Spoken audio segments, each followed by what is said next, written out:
అభివృద్ధి కంట కిషన్ రెడ్డి అడ్డంకంట. కేంద్రం నుంచి నిధులు రాకుండా మోకాలు అడ్డుతున్నాడంట పిసిసి చీఫ్ మహేష్ అన్న అంటుండు. తెలంగాణలో బీజేపీకి ఛాన్స్ లేదంటుండు. మన గెలిచిన ఎమ్మెల్సీ ఎలక్షన్లో గెలిచిర్రా, బీజేపీకి ఛాన్స్ లేదు కానీ ఓకే మీకు ఛాన్స్ ఫుల్ ఉంది కాబట్టి 14 అంటే పనబెట్టి తొక్కిర్రు.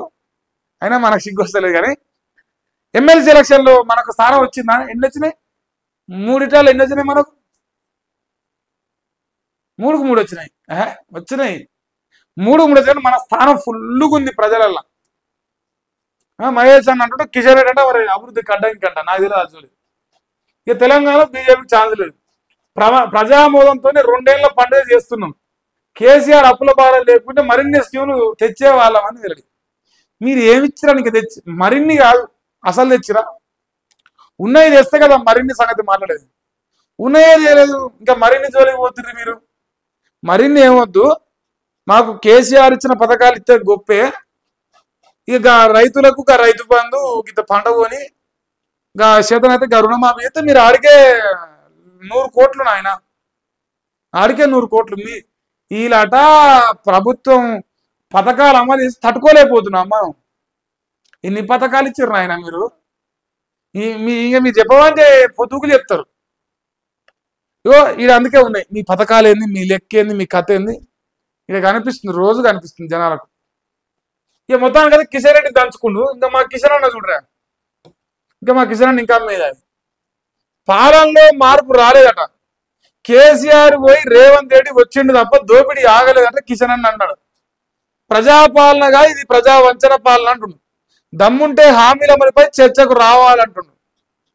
చర్చలు పెడితే చాలా బెటర్ చూస్తుంది కిషన్ అన్న. మన చర్చలు కూడా ముందరకు వస్తాయి. ఇక గతంలో సీఎం అండ్ సన్ అట, ఇప్పుడు సీఎం అండ్ బ్రదర్స్ అట పాలన నడుస్తుంది రామచంద్రరావు. బీజేపీ ఫార్మాట్ మారాలి, టెస్ట్ మ్యాచ్ కాదు 2020 ఆడాలని చెప్పేసి రాకేష్ రెడ్డి చెప్పిండు. ఇందిరా పార్క్ ధర్నా చౌక్ లో BJP mahadharna charge sheet release చేసినట. మహాధర్నా అన్నారు కానీ అదేం లేదు. సీఎం అండ్ సన్ అంట అయితే ముందుకు, ఇప్పుడు సీఎం అండ్ బ్రదర్స్ అట. ఇంకోటి మా రాకేష్ అన్నారా మాట్లాడింది చిన్నగా వేసారు. బీజేపీ ఫార్మాట్ మార్చాలి, టెస్ట్ మ్యాచ్ కాదు ఇప్పుడు 2020 ఆడాలని చెప్పేసి నిన్న చెప్పిండు. వాళ్ళ సమస్యలనే చెప్పిండు ధర్నా చౌక్లో. ఇప్పుడు నొప్పిలేస్తాడు వాళ్ళకి. నీ అమ్మాయి స్పోర్టివ్గా తీసుకోరట. లేదు లేదు ఎవ్వర్రా వాడు మాడాలనేది అని చెప్పేసి అనుకుంటారు. ఇప్పుడు మహేష్ అన్న చెప్పినట్టు మరి ఈయన చర్చ పెడతాం 6 హామీల పైన అంటుంది కదా. గత 10 సంవత్సరాలకు వెళ్ళి కానీ లేదంటే ఇప్పుడు నువ్వు ఉన్న కేంద్ర మంత్రిగా ఆ ఫస్ట్ టర్మ్ సెకండ్ టర్మ్ ఇప్పటి వరకు 6 సంవత్సరాల కాలంలో నువ్వేం చేసినావు కూడా చర్చ పెడదాం పట్రా. ఇప్పుడు మందికి నీతి వాక్యాలు లేకుండా మనం మంచోళం కావాలా ఫస్ట్. నువ్వేం చేసింది లేదు కదా. పోయి లెక్క బయట పెట్టి చేస్తాని చెప్పలేడు. ఈయన గారు మాట్లాడుతున్న వాళ్ళ ఇంకా ఆయన మీద ఈయన కామెంట్స్, ఈయన అంత రాజకీయ విమర్శలు తప్ప అంత దొందు అన్నట్టు నడుస్తుంది కథ.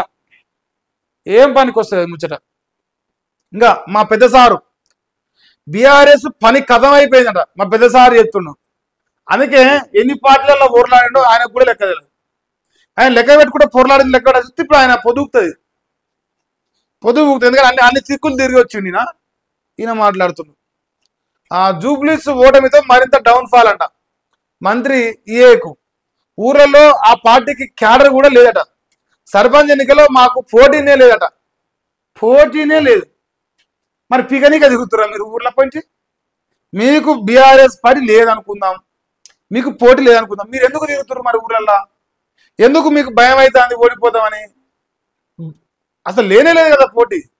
మరి రేవంత్ రెడ్డి పట్టణాల పేరుతో ఊర్లలోకి పోయి మీటింగ్లు పెట్టి ఇగో తాగుబోదని ఓటేగిరి, చదువుకున్నోనికి ఓటేగిరి, కాంగ్రెస్ ఓటుకి ఓటేగిరి, ఇలాంటి పద్ధతి ముచ్చట్లు ఎందుకు వస్తున్నాయి? మీకు పోటీనే లేనప్పుడు పిరికితనం మాటలు ఇవన్నీ. నిజమేందో జనాలకు తెలుసు కదా. ఇంకా అన్ని స్థానాల్లో గెలిచి క్లీన్ స్వీప్ చేస్తామని ధీమా వ్యక్తం చేసిండు. క్లీన్ వాషింగ్ పౌడర్ నిర్మా అవుతుందా? క్లీన్ స్వీప్ అట 100కు 100 మార్కులు వస్తాయట. ఏది ఏకగ్రీవాల పేరుతోని వాళ్ళు బెదిరించి అదిరించి గెలడమేనా? అట కూడా చెప్పి ఏకగ్రీవం పేరుతో బెదిరిస్తాం, అదిరిస్తాం, కొడతాం. ఏదైనా చేస్తాం మేమే గెలుస్తాం అని చెప్పేసి చెప్పుకుంటే బాగుంటుండే. ఇది మన ఇంకా మరి వివేక వెంకటస్వామి గారు చెప్పిర్రట, అదొకటి చూసుకోరు. ఇంకా తర్వాత మరో 75 డయాలసిస్ సెంటర్లట, హాస్పిటల్స్, మెడికల్ కాలేజీలు, సిహెచ్సిలో ఏర్పాట్లట. ఎమర్జెన్సీ కేసుల కోసం 50 ఆసుపత్రుల్లో స్పెషల్ యూనిట్స్ ఏర్పాటు చేస్తారట. సర్కారుకు వైద్య ఆరోగ్య శాఖ ప్రతిపాదనలు పంపింది. రాష్ట్ర వ్యాప్తంగా ప్రస్తుతం 102 సెంటర్లు ఉన్నాయట. మరి రేవంత్ అన్న మరో 79 కడతాడు. ఇంకా ఆయన రాస్తాడు, చూడాలి కదా, లైవ్లకు రావాలి కదా. గవర్నమెంట్ దవాఖాన పోదంటే నేను పోనంటారు జనాలు, అట్లా తయారు చేసింది మరి మా అన్న పుణ్యం. అంత మంచి ముఖ్యమంత్రి అనమాట.